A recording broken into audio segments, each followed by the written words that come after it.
You're listening to a Frequency Podcast Network production in association with CityNews.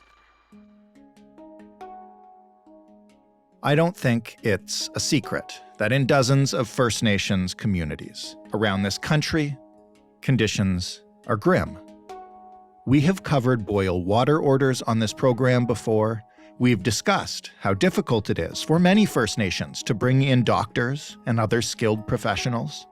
In many communities, buildings are badly in need of repair or replacement.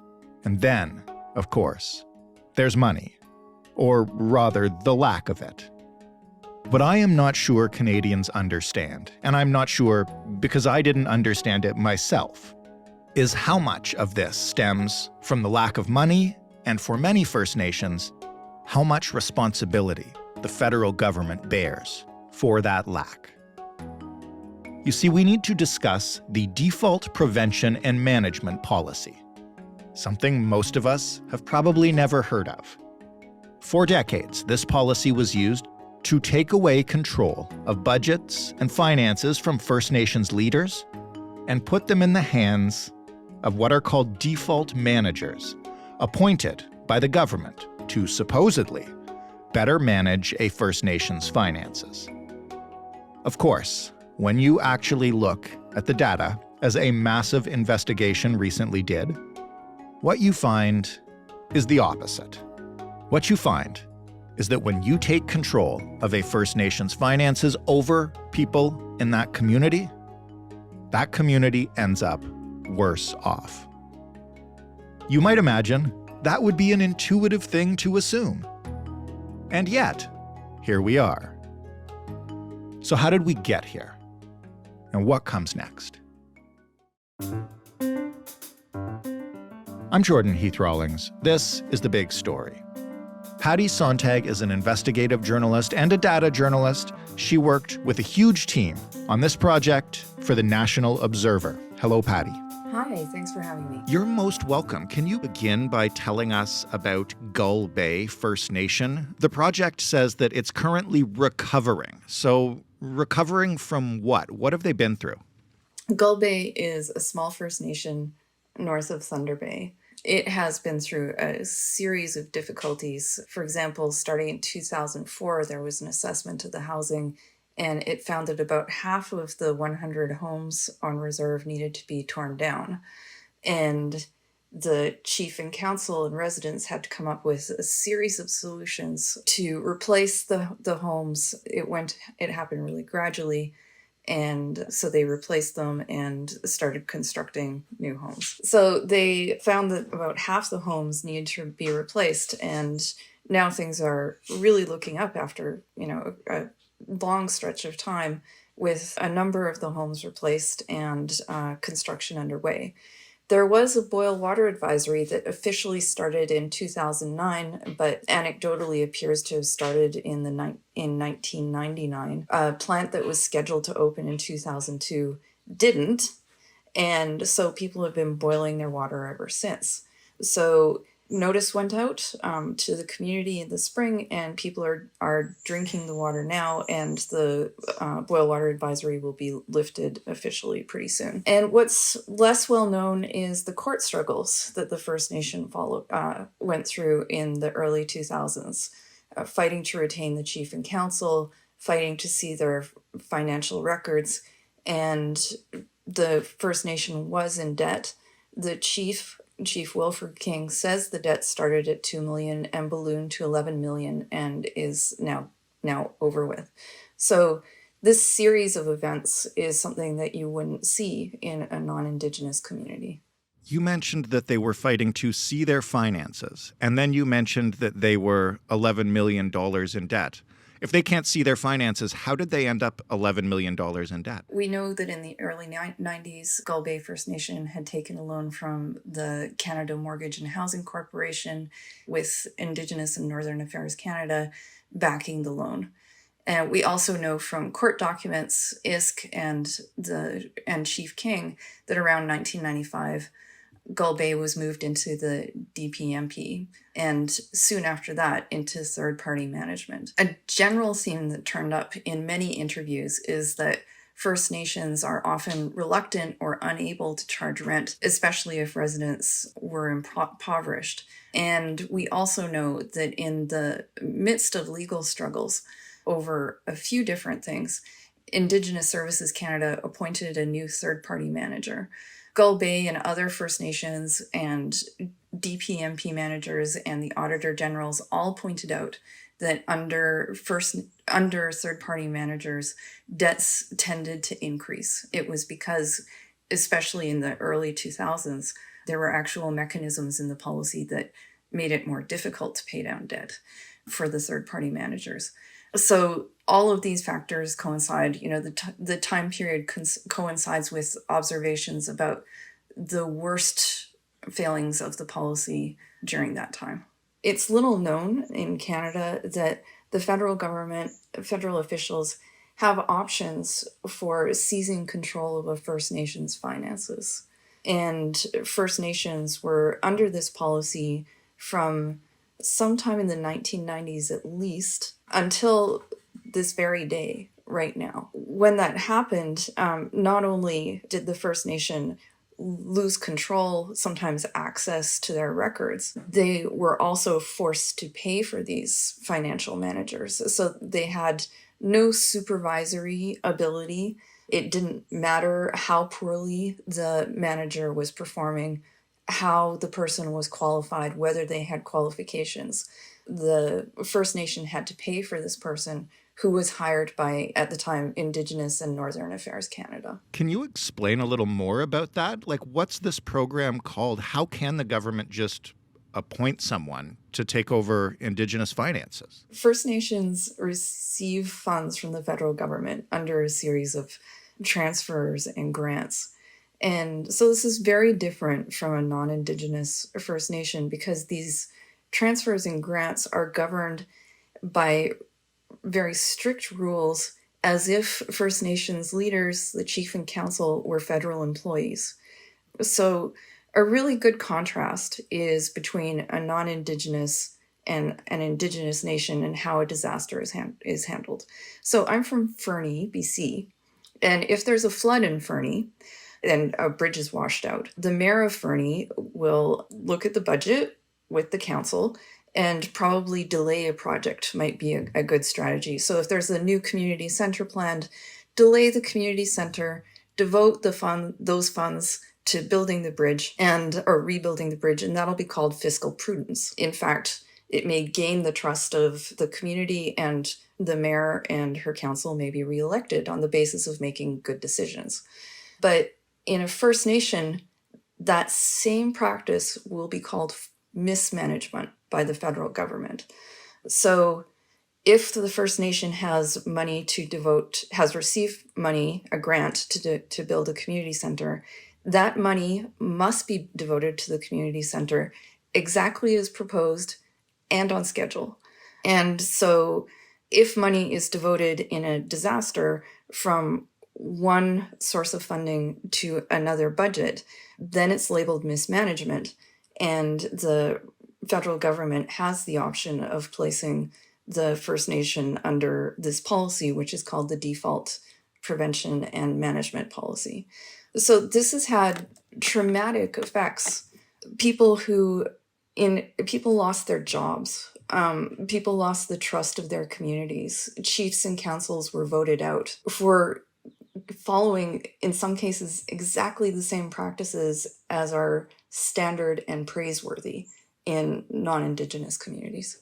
Do we have any idea how often this policy has been used? It sounds like something that should, at the very least, require extenuating circumstances, but you're not describing it that way.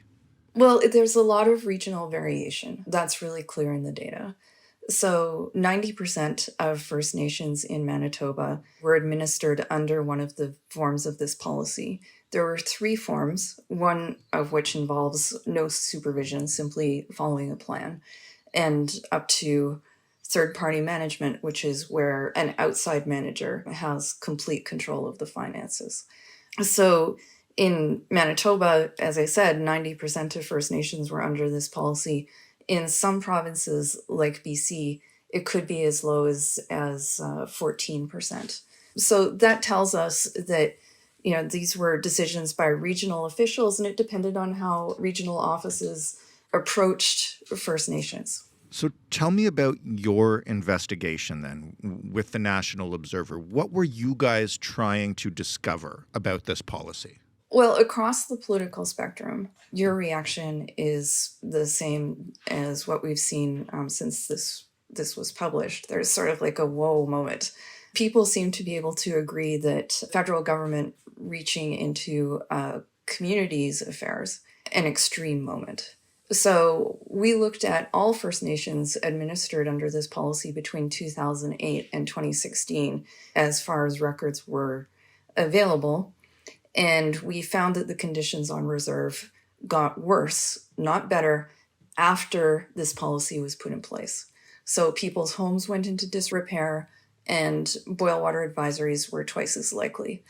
And in contrast, so this was the full data set for all the First Nations recognized by the federal government. There's more than 600. And so in First Nations where this policy wasn't in place, the state of housing improved. Long-term boil water advisories were much less frequent.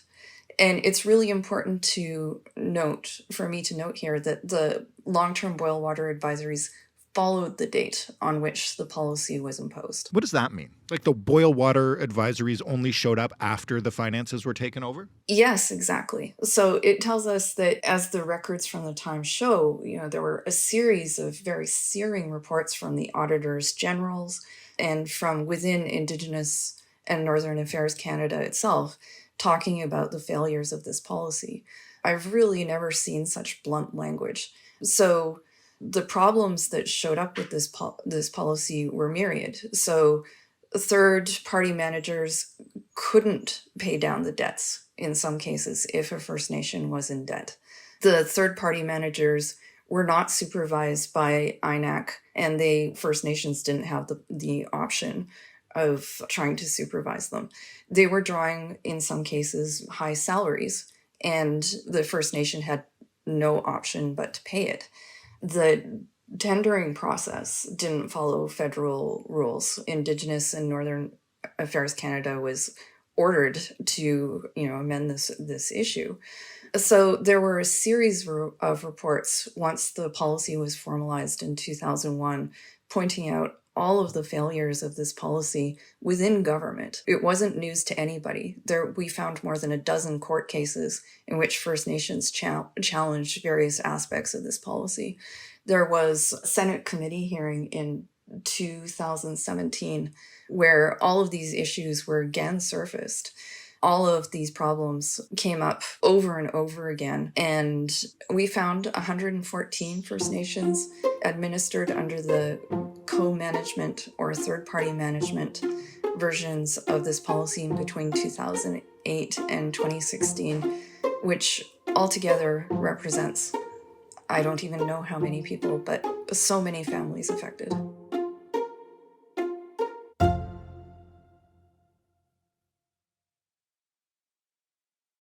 How did this go on for so long if, as you say, there are so many reports and so much evidence within the government, at least, even if we didn't see them, that it's not working? Well, it all seems to hinge on the word default. Okay? So the name of the policy itself implies that these First Nations were somehow to blame, that First Nations leaders couldn't manage the money. And so our discussion of this policy now is really about how this history is and has been written. The fact is that at least some of these cases involved people making very sensible decisions. At least some of these cases were punitive. The federal government has, in a document dated to about 2016, noted that this policy was used to punish First Nations, a word that came up over and over again.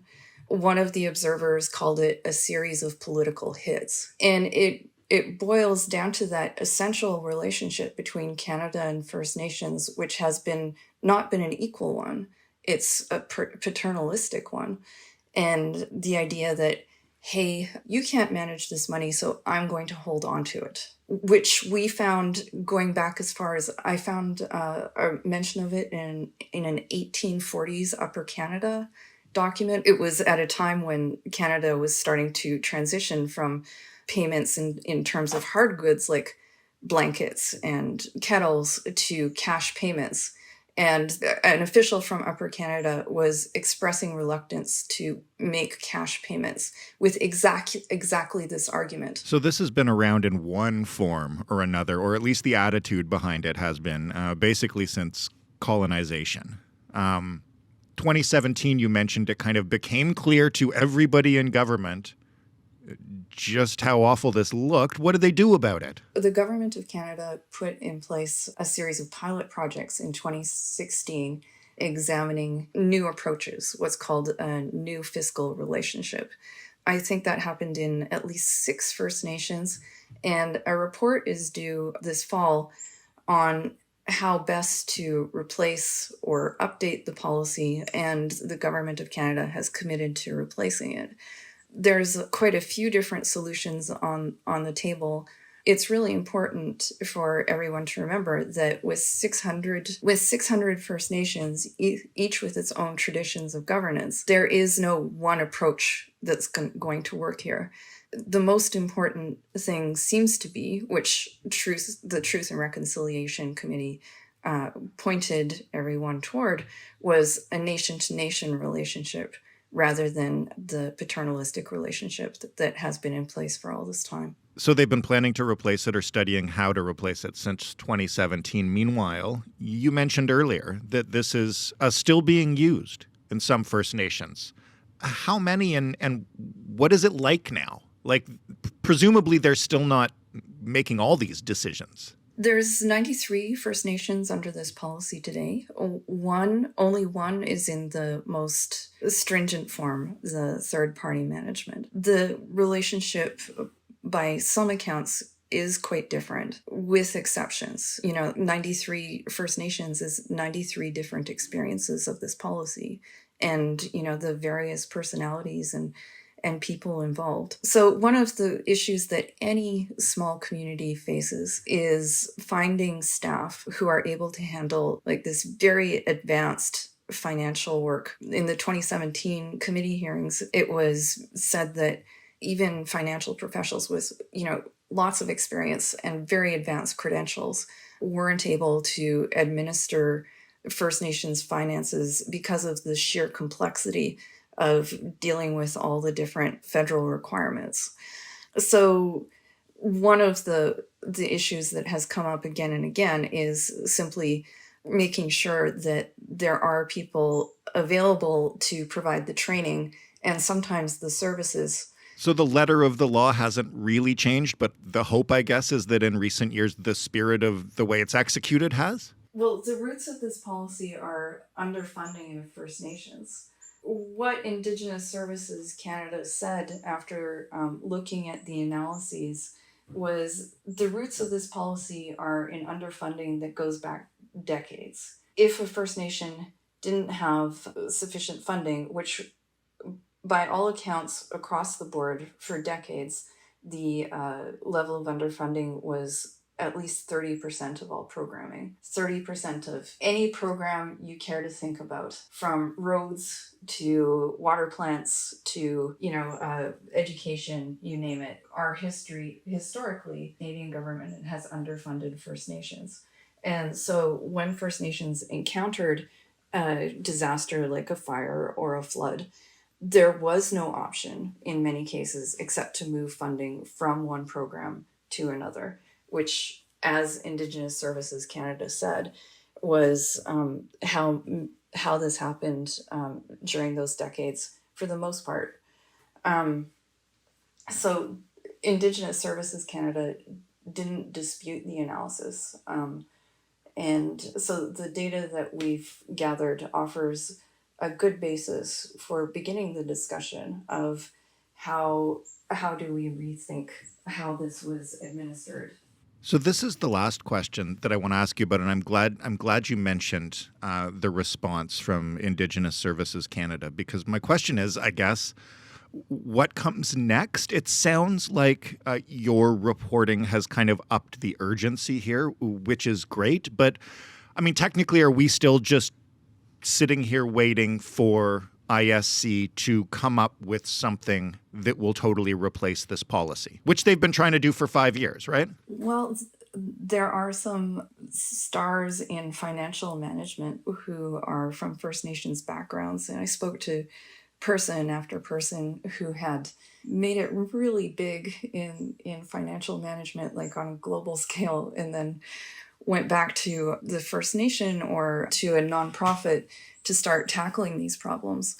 Financial managers have really taken the lead on this and have been suggesting solutions based on their experience and expertise. So are you hopeful that this change is made sooner rather than later? And are you more hopeful after you finish this project than you were when you started it? I was pretty devastated to see how this policy has been rooted in the language of colonialism and how, despite the different Auditor General's reports and internal reports, the policy continued on and on. So I think this is part of a much larger discussion about Canada's history and its present. And I don't think there are any quick fixes. I think this is a generations-long discussion. Well, Patty, thank you so much for doing the work and making it more plain for the rest of us to see just how badly things have been handled. I'd like to point out that it wasn't just me. A number of reporters and students who contributed to this reporting, Shiri Pasternak and Ryan Moore leading the reporting on this. There's also people like Robert Houle, Declan Keogh, and others who contributed files and expertise. This goes back to a project called Clean Water, Broken Promises, which launched some of this reporting. Well, it's incredibly thorough and pretty revelatory, so thank you so much for sharing it with us. Thanks for having me. Patty Sontag reporting for the National Observer. That was The Big Story. For more, head to thebigstorypodcast.ca. And yes, please take the listener survey. It'll only be around for one more week. I promise I will stop bothering you soon. We very much appreciate all those of you who have filled it out already. If you want to talk to us elsewhere, you can find us on Twitter at TheBigStoryFPN. You can talk to us anytime with an email, hello@thebigstorypodcast.ca. And you can leave a voicemail, if you wish, 416-935-5935. If you're listening right now in a podcast player that lets you rate or review or click a little button to share it with friends, we'd love it if you did that too. Every little bit counts. Thanks for listening. I'm Jordan Heath Rawlings. We'll talk tomorrow.